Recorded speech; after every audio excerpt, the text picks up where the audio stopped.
সোহাগ চাঁদ ধারাবাহিকের আগামী পর্বে দেখা যাবে সোহাগকে জামা কাপড় ছেড়ে হাত মুখ ধুয়ে কিছু খাবার কথা বলা হয়।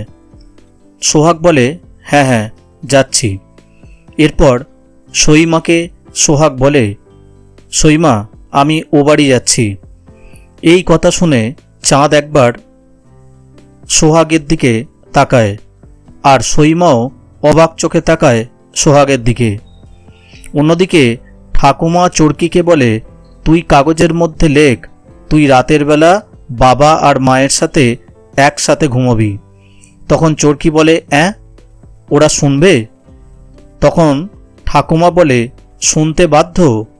তুই খাবার আগে মাকে ওই লেখাটা দেখাবি, তারপর যদি না শোনে তখন বলবি খাবো না, বায়না করবি। কি পারবি তো? ঠাকুমার এই কথা শুনে চরকি ভাবতে থাকে।